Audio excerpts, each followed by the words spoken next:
Joshua, a construction developer of a housing project called Makati Villas, is at the construction site for the first time. The site is in Manila, Philippines. Here, typhoons sweep through regularly each year, causing damage from high winds and flooding. The city is an earthquake zone and home to numerous volcanoes that could erupt at any time. He opens the Building Resilience Index app to help him understand hazards and vulnerabilities associated with this specific site. His location is identified automatically and he is shown the associated disaster risks. He selects the option for Resilience Report to address the hazard mitigations and climate adaptations to improve the building. He needs to use this as part of his construction loan application. Here, he can see a layered risk map and the details of each disaster risk. He then starts to complete the mitigation questionnaire for the building risks identified to show his company has made the building resilient against natural disasters of Manila.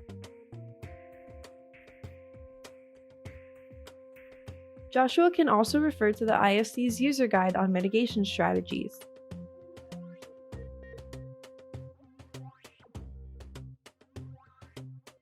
The resilience status and score are then updated based on the input he has provided.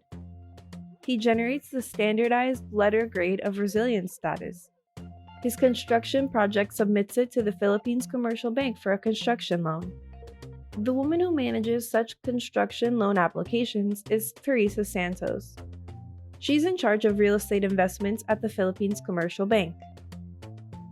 Teresa needs to know how much of her bank's real estate portfolio is exposed to natural disasters. She has partnered with the IFC to utilize the Building Resilience Index for this analysis.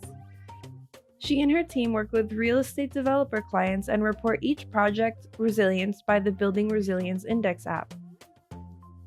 Teresa reviews the reports generated by her clients who use the BRI app, with each report assigned a standardized letter grade. This helps her understand which strategies were employed at design and construction stages to mitigate local disaster risks.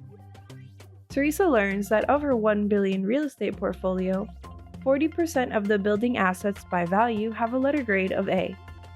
30% of her portfolio by value has a letter grade of B, 20% of C, and 10% has a rating of R, which is the highest risk. Teresa can now start making portfolio decisions that would better prepare her in the event of another disaster. A few months later, the Makati Villa is done and has a prospective buyer. Clark recently moved to Manila from Cebu for his new job opportunity. He's by himself for a few days while he finalizes a place for him and his family to live.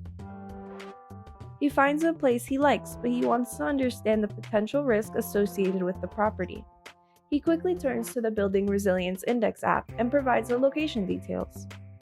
He notices that the recent flooding in the area was not included, so he adds this risk. Then, risk modelers and mitigation strategists behind the app can account for this risk as they work on improving the results for future purposes. He can see that the property has a good risk rating and score, which puts him at ease since the property is resilient in the face of disasters.